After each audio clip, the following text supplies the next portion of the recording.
बहुत समय पहले की बात है। एक गांव में मनोहर नाम का एक व्यक्ति रहता था।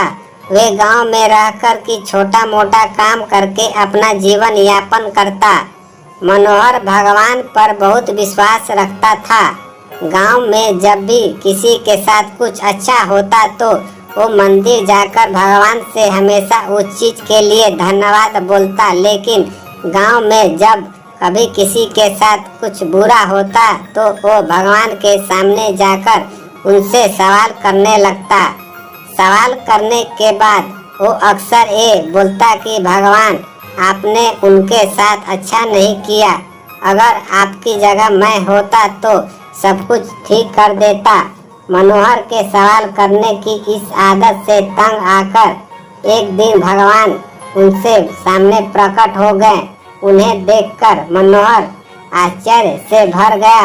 भगवान बोले, मनोहर, तुम हमेशा किसी का बुरा होने पर मेरे पास आकर मुझसे सवाल करने लगते हो और ये सोचते हो कि अगर तुम मेरी जगह होते तो सब कुछ सही होता। जैसा तुम सोचते हो ये सब उतना आसान नहीं है। मुझे हर किसी के लिए सही व्यवस्था करनी पड़ती है। एक जगह पर खड़े रहकर धैर्य से लोगों की प्रार्थना, सुख दुख, गुस्सा, ये सब सुनना और किसे क्या देना है या किसी से क्या लेना है, ये सब तय करना आसान नहीं होता। मनोहर बोला, प्रभु, आपका काम तो आसान ही है। आपकी तरह मैं भी दिन भर धैर्य के साथ एक जगह पर खड़े रहकर ये सब कर सकता हूँ। मनोहर की बात सुनकर भगवान बोले, ठीक है, अगर तुम्हें लगता है कि तुम ये सब कर पाओगे तो आज पूरे दिन मेरी जगह खड़े रहकर तुम मेरी जिंदगी जियो। लेकिन एक बात ध्यान रखना, मंदिर में हर कोई अपनी इच्छा के अनुसार कुछ न कुछ मांगेगा। कुछ अच्छा बोलेगा तो कुछ बुरा बोलेगा।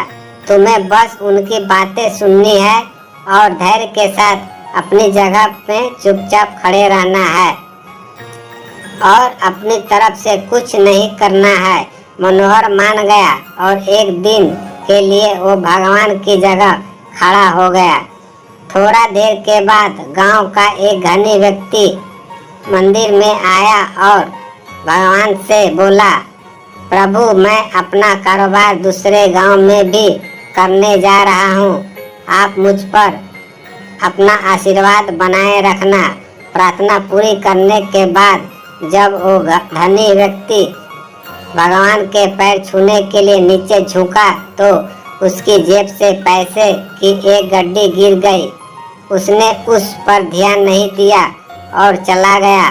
भगवान की जगह पर खड़ा मनोहर ये सब कुछ देख रहा था और उसने सोचा कि उसे पैसा गिरने के बाद बता देनी चाहिए, लेकिन शर्त के अनुसार उसने ऐसा करना उचित नहीं समझा। उसके जाने के तुरंत बाद मंदिर में एक गरीब व्यक्ति आया और उसने भगवान से कहा, प्रभु, गरीबी के कारण मेरे परिवार में 2 वक्त की रोटी मिलना भी मुश्किल हो गया है और ऐसे में मेरी माँ भी बीमार हो गई है। उसके इलाज के लिए भी मेरे पास पैसा नहीं है। प्रभु, मेरी मदद करिए। ऐसा कहकर जब वो गरीब व्यक्ति भगवान के चरण छूने लगा तो उनकी नज़र उन गिरे हुए पैसों पर पड़ी और भगवान का आशीर्वाद समझकर उसने वो रख लिए। मनोहर इस बार भी कुछ नहीं बोला और उसने गरीब व्यक्ति को वो पैसे ले जाने दिए। थोड़ी देर बाद मंदिर में एक व्यापारी आया जो कि समुद्र के रास्ते अपना व्यापार किया करता था। भगवान के पास आकर वे बोला, प्रभु, व्यापार की वजह से मैं 1 महीने के समुद्र की यात्रा पर जा रहा हूँ। मेरी गैर हाजिरी में आप मेरे परिवार का ध्यान रखना और मेरी यात्रा को भी सुरक्षित बनाना। वह व्यापारी जैसे ही प्रार्थना पूरी करके मंदिर से निकलने लगा, इतने में वो धनी व्यक्ति पुलिस लेकर मंदिर में आ गया और उस व्यापारी की तरफ इशारा करते हुए बोला, मेरे बाद इस मंदिर में यही आया है और मेरे पैसे की गड्डी इसी ने ही मिली होगी। आप इनसे पूछताछ करिए। उस व्यापारी ने पुलिस को काफ़ी समझाया कि वे गड्डी उनसे पास नहीं है, लेकिन पुलिस ने उनकी एक न सुनी और उसे पकड़कर ले जाने लगे।